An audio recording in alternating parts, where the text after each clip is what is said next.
Good to be here with you guys today. I'm very excited about just things that are happening in our church. I'm glad to see some of our younger people. By that, they're slightly around the middle age area. Josh Lulai, Rich Edgerton, both have had very serious health incidents. Thanks, Brian. Health incidents. Because I'm old, I can't. Brian made this, and he made it out of lead, so I can't lift it, but he can. So, yeah, you're stronger than I am. Okay, feel better about yourself? Yeah. No. Anyhow, very grateful to see how God's worked in both their lives, bringing health back into their lives, their family, and the things that I know that weigh on them. So kind of celebrating that with you, but also usually we have Steve and Ashley Malone. They sit typically right behind Brent and Rachel there. They're not here, but they have an excused absence today because they're proud parents. Yeah, that's right. I believe that happened on Friday. And I'm a little sketchy on the details, and I definitely rush in where angels fear to tread. But if I understand right, her name is Danielle Craig. Is that correct? His name? Oh, yeah. Okay. Sorry. Yeah. I had another person tell me that they just had a grandkid too, and I got it confused. So I apologize, Steve and Ashley, if you guys are watching this on YouTube or whatever. I'll try to make it right. But it's in the area of relationships, I think, that we struggle the most. And interestingly, that was difficult for me to remember the name. But my friend Jeff Faust, his grandbaby's name is Maven, and I said, "Well, why Maven?" They said, "Well, because it had to be an M. All the girls and all the whole family, they're all named M's."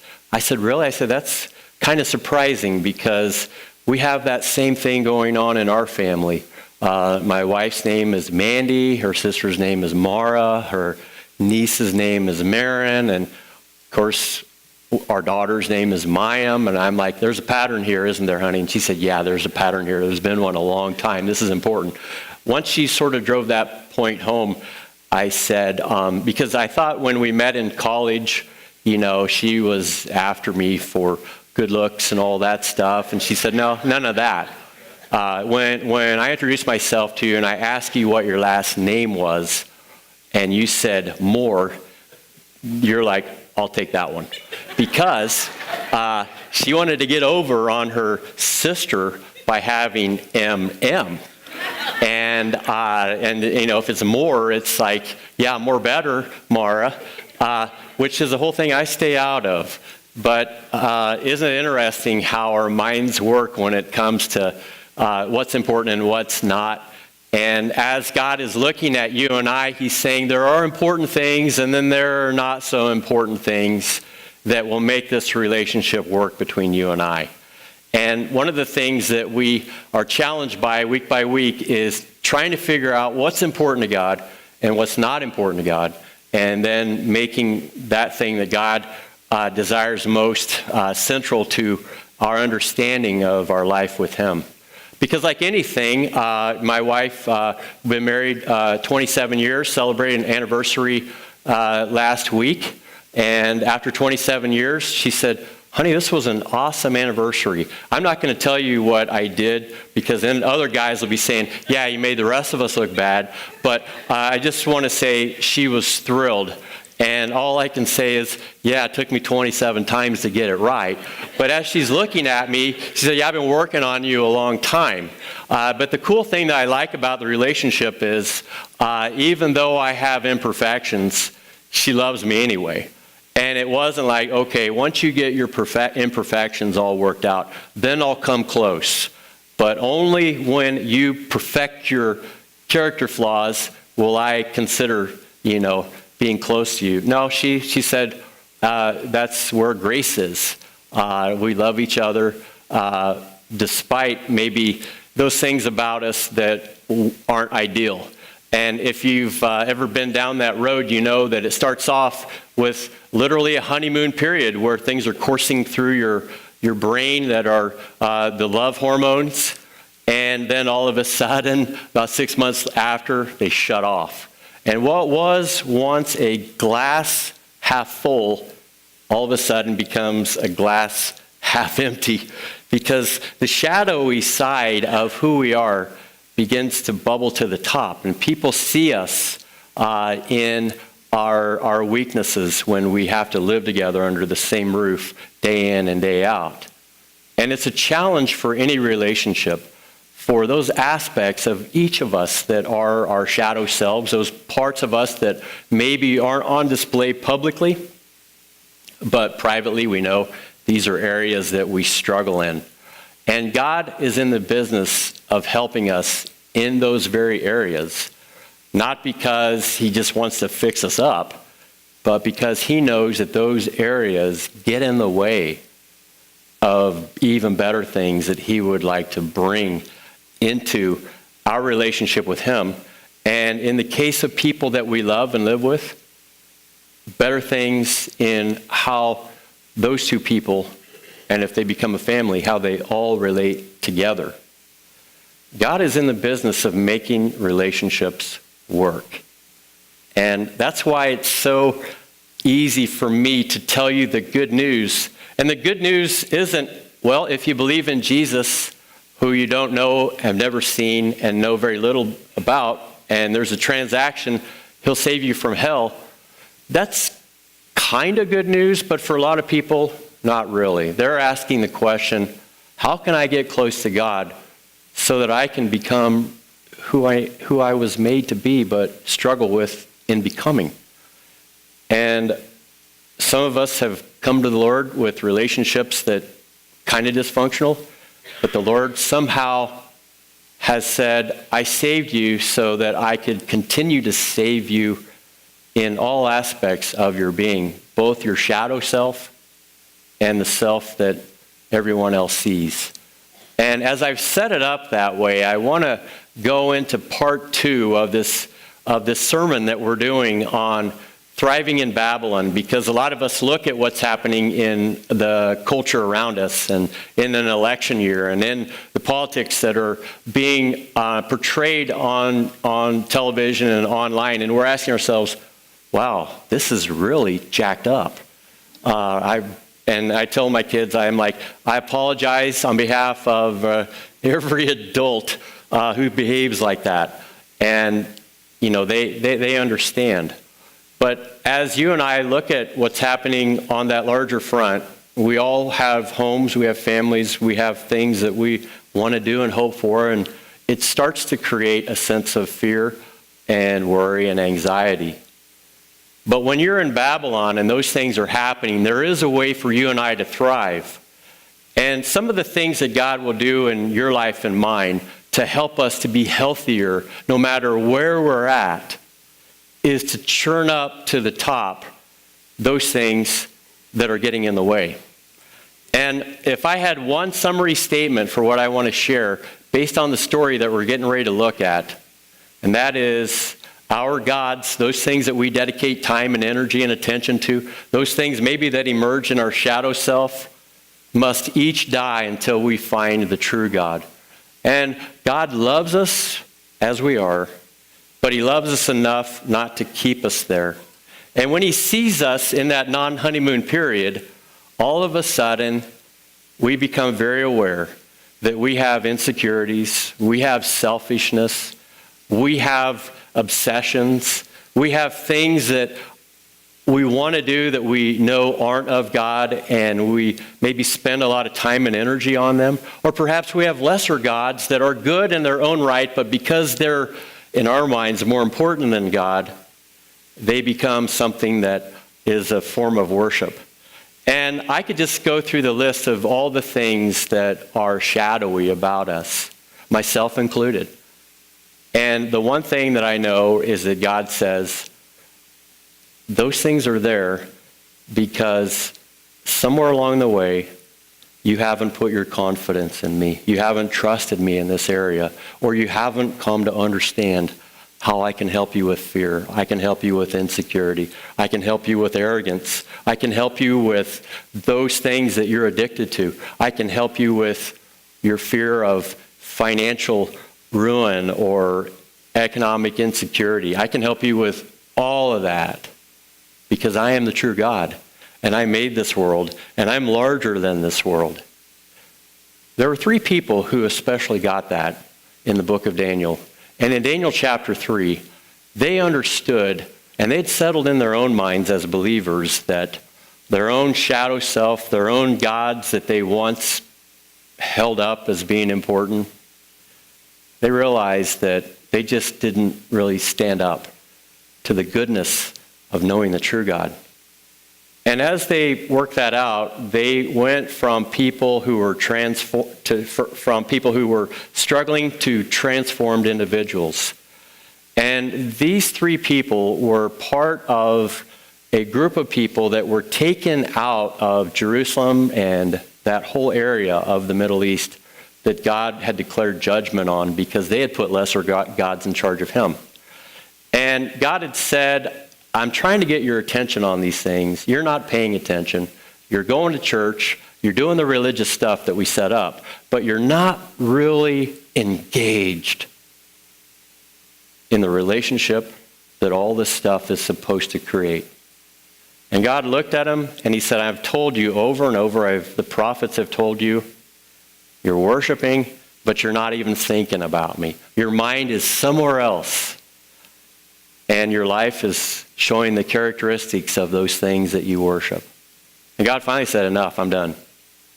And he said, there's another guy who loves himself more than anyone else, and he happens to be behind the steering wheel of the world empire, and he's in charge in his mind, and he is great, and he is awesome, and he loves himself, and he wants everyone else to love him as much as he loves himself, and his name as the king of Babylon in the capital city of Nineveh is Nebuchadnezzar.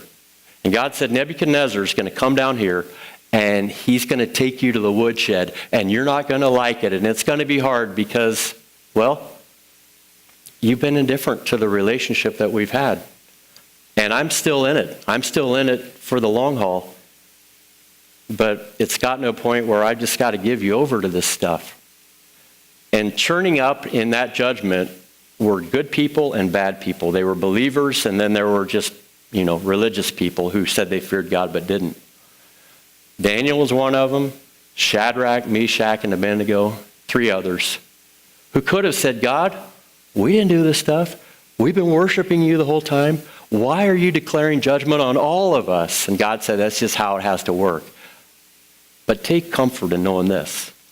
I'll be with you. No matter what circumstances I throw my people into, just remember, stick with me. I will certainly stick with you. And whatever you have to face, I'm right there with you, and I'll lead you through it. Now, I want to say that to you as people who live in the United States right now in these times. It may get chaotic, but keep God close. God may be up to something that's larger than us. He may be trying to get our attention. And for those who have his attention, he just wants to assure you, don't make fear of God in this. Trust me. So in our story, we have a guy who isn't just Nebuchadnezzar. He is the Nebuchadnezzar. And he said, I am so great, and I am in charge of so much, and all of the nations that are now under my control, well, I'm the guy. And he wanted to just underscore that to the nth degree. So he commissioned a statue to be made in his image and his likeness. And it was 90 feet tall, so that everyone who saw it said, oh yeah, that's Nebuchadnezzar, the great one. And he called all the people who were the leaders. These are leaders of countries, leaders of provinces, and lesser municipalities. And he said, all right, now here's the deal. We're going to kind of gather around this thing.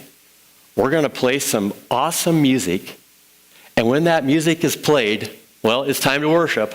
And guess what? Time to worship me. That thing represents me. And so everybody said, okay.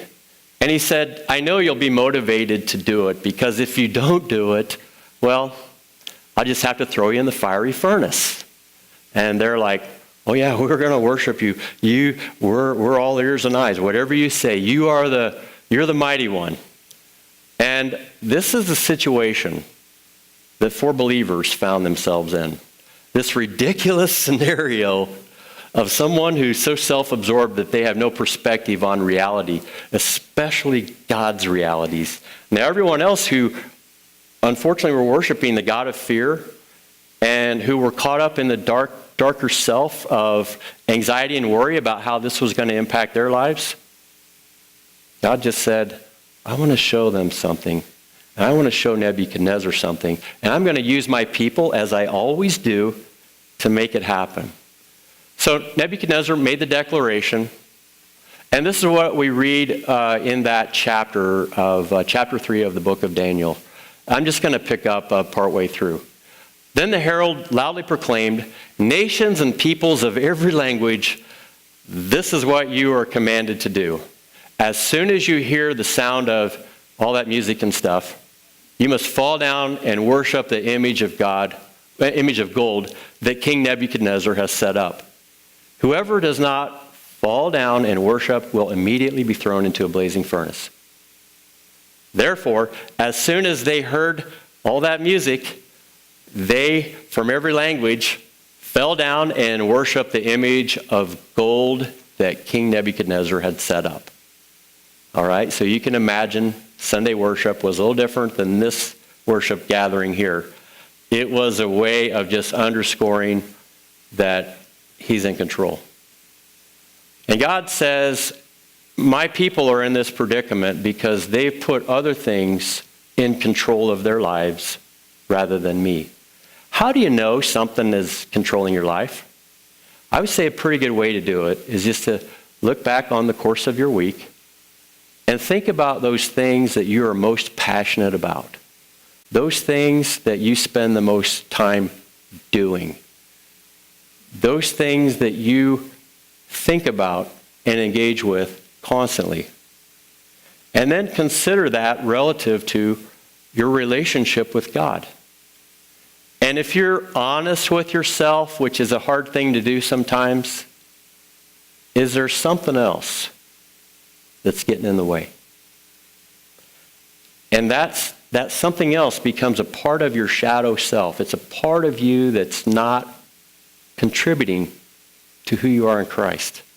It's a part of you that says, you really want to worship me, not him. You can go to church and worship him, but I'm really more important.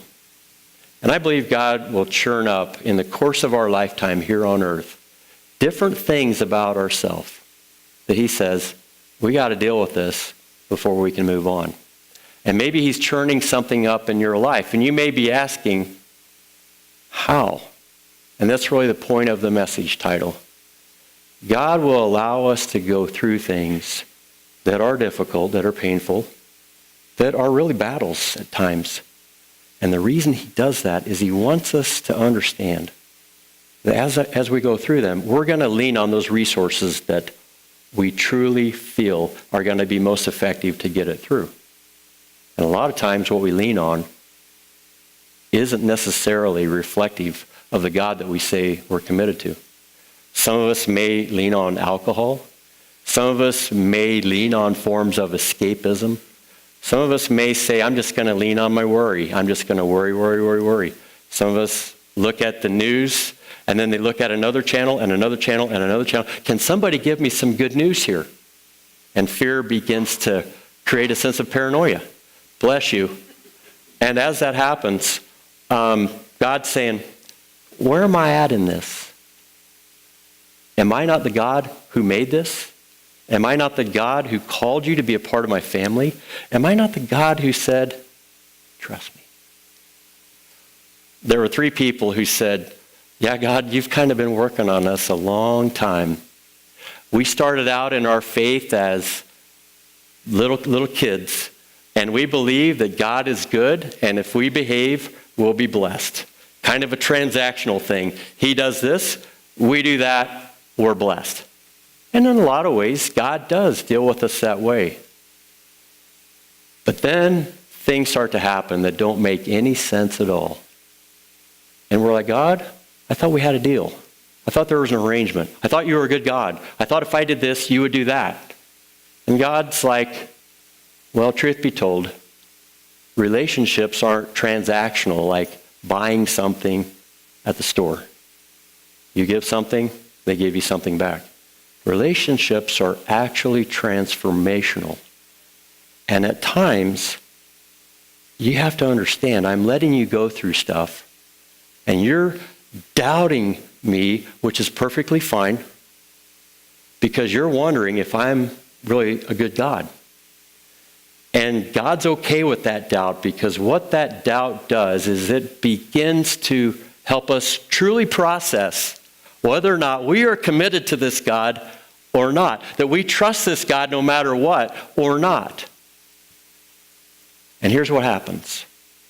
That doubt begins to just sort of take apart everything that we believed up till now.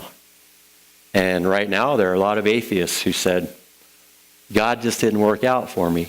There are a lot of people outside the boundaries of the church who say, yeah, I still believe in God, but I just don't get a lot of stuff. I especially don't get church. And then there are others, and I think Shadrach, Meshach, and Abednego were like this. They said, God, we've kind of been through this, and we know you always have our back, no matter what. And we know that it's not an exchange type of thing. It is just trust, and you've transformed us in the process, and we've trusted you, and you've led us through stuff, and we've trusted you more and more, and here we are completely removed from everything that we know and love, and we still trust you because you are God.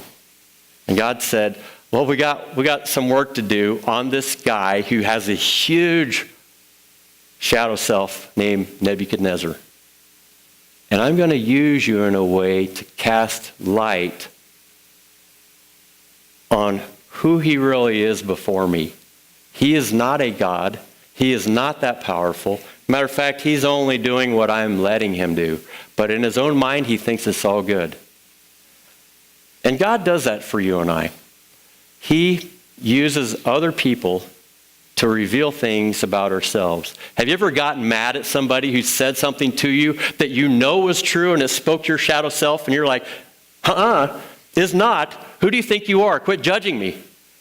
And it's just us saying, yeah, we do know that. Or you see a characteristic in other people that you know you have, and you're kind of mean to those people because, well, I don't like that quality, so I don't like that person. And maybe it's because I see that in myself and I'm treating other people badly for that reason. And God looks at all of that crazy stuff that we do and engage in, and he says, that's just jacked up. We got to get this sorted out. So let's just bubble this to the top so you can see it for what it is. And I'd just like to come alongside anyone that I can, as people have come alongside me and helped me to deal with things inside of me that are not fit for living with God forever. Now, Shadrach, Meshach, and Abednego had kind of been through that. And they're like, God, we're in it for the long haul. So God said, okay, here's what's going to happen. Nebuchadnezzar is going to say something. It's going to be completely ridiculous. You know who God is. Just stick with me. So here's what we find out. The shadow self of Nebuchadnezzar is about to surface, and maybe your shadow self is surfacing as well in this gathering. And the only way you can see it is to cast some light on. I want to show you some slides real quickly just to give you a little perspective. Okay. Now, let's show just the first slide. That's it. You guys see that Dodge Challenger there? 6-speed Hemi? Plum crazy purple. You see it? You see it? No, you can't see it, can you? The light is so bright, there are no shadows. There is nothing to differentiate the colors. It's just bright. And God is perfect light. And when God shines his light into our world, what is there is revealed by the shadows that help enhance our capacity to see it. So here's an example, just so I'm not too abstract here, because this is where we're going with it. Let's just show one or two slides that follow that. If it wasn't for the shadows, you would not see the contours of the sand dunes. The shadows help differentiate the space and our understanding of what that is. And here's another example. You would not see the shape of the sand dune, per se, if there wasn't that kind of light that differentiates the different types of shapes there. And I'll just show one more real quickly and then make the point. Beautiful sunset, yet all the shadows and clouds and everything, they give a certain definition to that and enhance it in ways that you wouldn't if it was just a bright, clear, white light facing you and you're thinking, I don't see anything. So shadows serve a purpose, and the light does the job of revealing what the shadows are saying. So stick with me. All right. Now we're getting ready to see a very bright light from a fiery furnace that is intended to destroy, because the guy in charge says, I'm that powerful. But what it does is it reflects back on the person who would destroy God's people. So here's how the story unfolds as you look at shadows and photography and how light is important, but shadowing is just as important. In the rest of the scripture that we have, as we just kind of wind down to the point, furious with rage, because those three said, we're not going to do that. That's dumb. He's like, huh? You called me dumb? And he's so insecure that when you said dumb, it was like bells and whistles went off, and he's like, I'm throwing you in. Only I am so incensed by your attack on my greatness, it's over. So he cranks the heat up 7 times, and as the men are brought before the king, Nebuchadnezzar said to them, I'll give you a chance. If you say, yeah, we'll worship, then it's all good. Forgotten about. But just kind of going to the next slide, because I've summarized what you saw up there. I'm not going to throw you into the fiery furnace. But if you do not do what you're told to do, when you're told to do it, because I'm a God and I'm telling you you have to do it, and I'm putting fear in you to make sure that you do it, this is what will happen. Next slide. Then what God will be able to rescue you from my hand? Those three said, King Nebuchadnezzar, we don't need to defend ourselves before you in this matter. If we're thrown into the blazing furnace, the God we serve, he's able to deliver us from it, and he will deliver us from it, from your majesty's hand, from your greatness.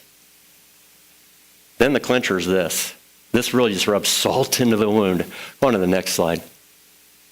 But even if he does not, we want you to know, your majesty, that we will not serve your gods or worship the image of gold you have set up.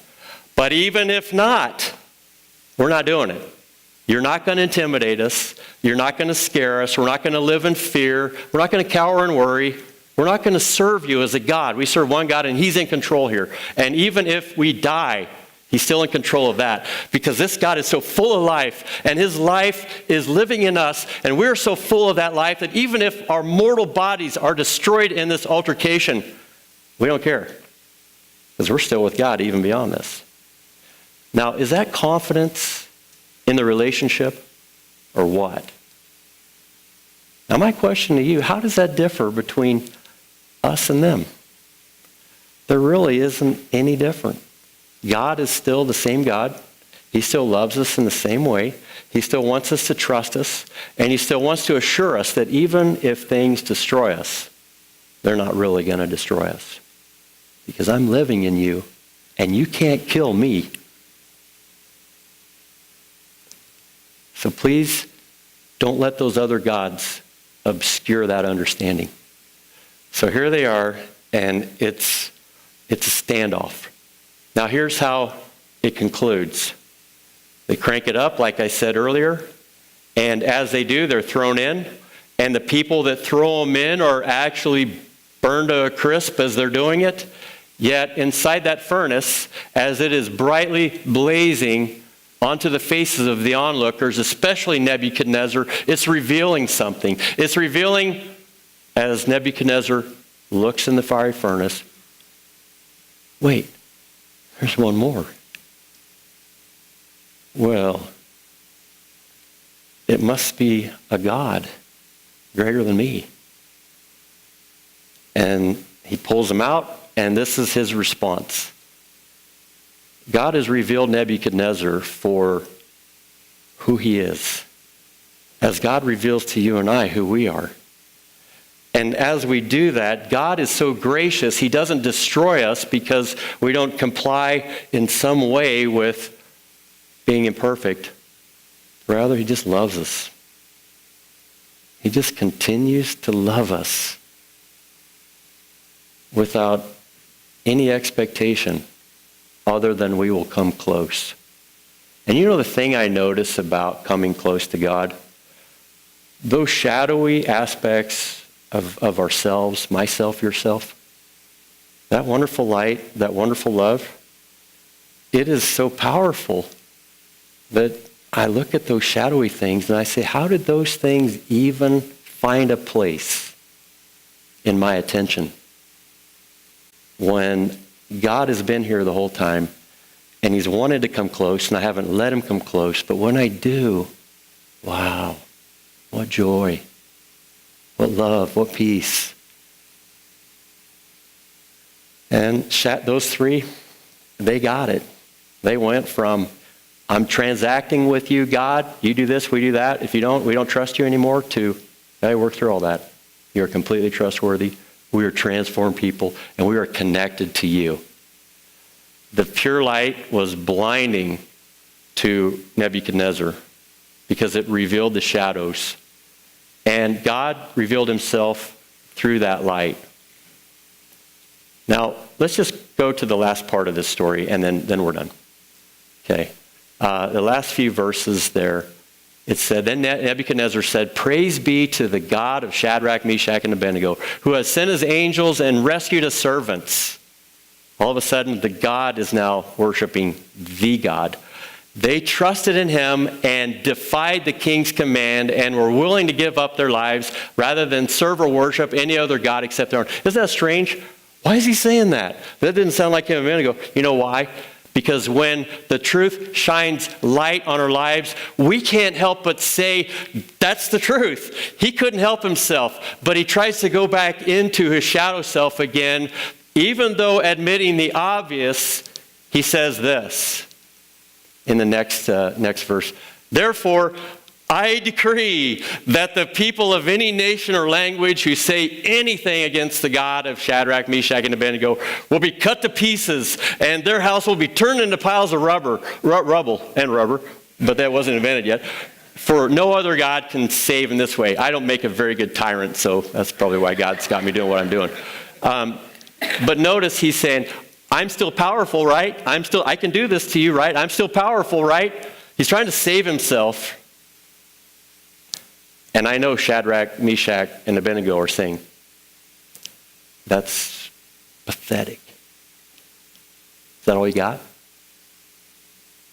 And they weren't trying to be mean. They were just saying, you're not getting it. You're still believing the lies. Because the one who masquerades as the Father of lights is casting light on your life and revealing shadows that aren't really shadows at all, making you think this is what's going on.